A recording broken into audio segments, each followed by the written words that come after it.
नगर पंचायत हंडिया के नगर निकाय चुनाव को लेकर चेयरमैन पद की प्रबल दावेदार प्रत्याशी राजेश केसरी की पत्नी सीमा केसरी चुनावी मैदान में उतर चुकी हैं, जहां पर उन्होंने भी भाजपा से टिकट की दावेदारी प्रस्तुत किया है। चेयरमैन प्रत्याशी सीमा केसरी के पति राजेश केसरी ने कहा कि नगर पंचायत हंडिया की मूलभूत समस्याओं को लेकर चुनावी मैदान में उतरे हैं, जहां पर वे चेयरमैन का चुनाव जीत जाने के बाद उन समस्याओं का निस्तारण कराने को लेकर पहली प्राथमिकता के आधार पर सफल प्रयास करेंगे। साथ ही साथ नगर पंचायत हंडिया को आदर्श नगर पंचायत हंडिया बनाने का उनका सपना है। राजेश जी, आपकी पत्नी सीमा केसरी जी, जो कि पूर्व में भी मनोनीत सभासद रह चुकी हैं, इस बार जो है चेयरमैन की दावेदारी में चुनावी मैदान में उतरी है, तो किस पार्टी से उतरने का मन बनाया है? देखिए, हम भारतीय जनता पार्टी के सिपाही हैं और जन्म से भारतीय जनता पार्टी का साथ में रहे हैं। भारतीय जनता पार्टी हमारे लिए सहयोग एवं कर्मठ के साथ कार्य कर रही है पूरे देश में, और हम आज भी थे और कल भी रहेंगे और आगे भी रहेंगे भारतीय जनता पार्टी के साथ में। तो हम भारतीय जनता पार्टी से ही अपनी उम्मीदवारी करते हैं। अच्छा, ये बताएं कि तमाम प्रत्याशी भी चुनावी मैदान में उतर रहे हैं, तो लोग अपने अपने मुद्दे बता रहे हैं, तो क्या मुद्दा रहेगा, किस मुद्दे को लेकर के आप चुनाव मैदान में उतरेंगे जिससे कि जनता को संतुष्ट कर सकें? हमारा सबसे मूलभूत जो सोच है वो है कि एक आदर्श टाउन एरिया स्थापित हो, जहाँ की साफ स्वच्छ काम हो, किसी को कोई इसी तरह की कोई उंगली उठाने का कार्य न करे। हम अपनी जनता को पूरी तरह संतुष्ट करेंगे और उनकी कमियों को, जो भी मेरी नज़र में आएगा, उन कमियों को पूरी तरह से तन्मयता के साथ उसको दूर करेंगे और अपना हमेशा जो है पेपर वर्क करते करते एक एक जानकारी भी इकट्ठा करते रहेंगे, किसी तरह की कोई समस्या किसी के सामने ना आ पाए। चूँकि मैं ऑलरेडी राजनीति के साथ साथ मेरा अपना LIC एजेंसी का भी काम है, जिसके वजह से मैं हमेशा डोर टू डोर संपर्क में रहता हूँ और घर घर लोगों के पास जाता आता रहता हूँ। किसी तरह कोई समस्या किसी के साथ में रहती है तो प्रयास करता हूँ, उसको भी निवारण करते रहता हूँ।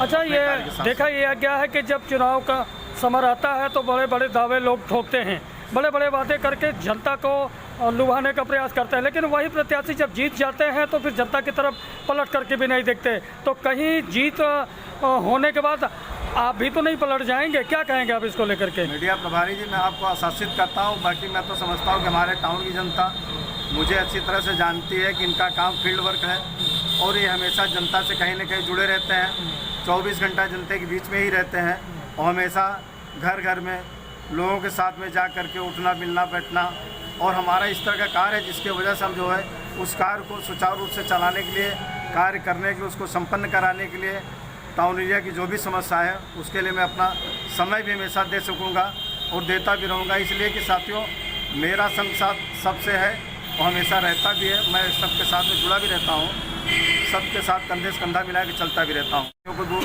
करने में पीछे नहीं हटूँगा। अच्छा, देखा यह जाए कि आपके परिवार में ओम प्रकाश जी इसके पहले 2012 में चुनाव लड़ चुके हैं और दूसरे स्थान पर रहे हैं, और नगर पंचायत हंडिया के जनता ने ढेर सारा प्यार दुलार दिया था।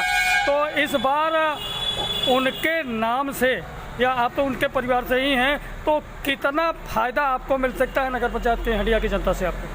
अब जैसा कि मैं जानता हूं कि भाभी जी को प्रत्याशी के रूप में उतारा गया था और हंडिया की जनता ने पसंद भी किया था। अब भाई, चूँकि जहां कुश्ती है वहां दो लोग लड़ रहे थे, एक आध पहलवान हार भी जाता है, दोनों जीतेंगे नहीं। समस्या इस बात की है कि भाभी जी ने सेकंड पोल किया था, कुछ ही वोटों के अंतर से हार गई थी चुनाव, और लोगों के बीच में आज एक विश्वास बना हुआ है। उस विश्वास साथ साथ मैं भी उसी तरह लगान के साथ मेहनत करता रहा, और आज मैं भी फिर महिला सीट होने के नाते मैं अपनी पत्नी को चुनाव लड़ाना चाहता हूं और मेरी पत्नी इस पद के लिए उम्मीदवार रहेंगी, चेयरमैन पद के लिए। अच्छा, ये बताएं कि अगर पार्टी आपको टिकट देती है तभी आप चुनाव लड़ेंगे, अगर पार्टी ने अगर किसी अन्य को दे दिया और आपको टिकट नहीं मिलता है तब क्या करना चाहेंगे?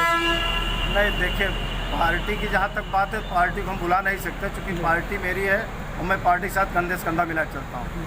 पार्टी का आदेश होगा, पार्टी मुझे अगर लड़ाने के लिए इच्छुक रहेगी, मुझे लड़ाएगी, मुझे ये मौका देती है तो मैं चुनाव जरूर लड़ूंगा, लेकिन पार्टी के विरोध में चुनाव नहीं लड़ूंगा। अच्छा, जनसंपर्क अभियान आपका किस तरीके से चल रहा है? जनसंपर्क अभियान अभी हमने शुरू किया है, डोर टू डोर जाने का जी और एक एक घर जाकर के लोगों से मिलने जुलने का, जी। इस तरह का कार्य अपना चल रहा है। बाकी चलिए मान लिया, हम जो भी समय मिलता है वो अपना पूरा करता है। चलिए मान लिया कि अगर मान लिया कि नगर पंचायत हंडिया की जनता ने सीमा केसरी जी को चेयरमैन निर्वाचित करा दिया और वोट देकर भारी मतों से जिता दिया, चेयरमैन बनते ही तो नगर पंचायत हंडिया की जनता के लिए क्या सोचा है, क्या करना चाहेंगे? सबसे पहले तो हमें चाहेंगे कि जो हमारे यहाँ मूलभूत के ऐसे कुछ परिवार के लोग हैं जिनको कि बहुत नीडी है, बहुत ज़रूरत है, किसी को मकान की, किसी को आवास की, जो बचे रह गए हमारे तमाम साथी ऐसे भी हैं जिनको नहीं मिल पाई है। कहीं कोई किसी राशन के लिए अगर परेशानी है, किसी के सामने मकान की परेशानी है, जल निकासी की समस्या है, या रोड नाली खंभे जहाँ भी नहीं पहुँच पाए हैं, जहाँ भी विद्युतीकरण नहीं हो पाई है, उस तरह की समस्याओं का निराकरण सबसे पहले मेरी प्राथमिकता रहेगी। अच्छा, तो आप नगर पंचायत हंडिया की जनता को क्या कहना चाहेंगे, क्या संदेश देना चाहेंगे? मैं नगर पंचायत हंडिया की जनता से निवेदन करूंगा, आग्रह करूंगा कि वो हमारा इस चुनावी संघर्ष में साथ दें और वोट करें। मैं उनके साथ जीवन पर्यंत इसी तरह जिस तरह अपना जीवन निर्वाह उनके बीच में करता हूं और आगे भी करता रहूँगा।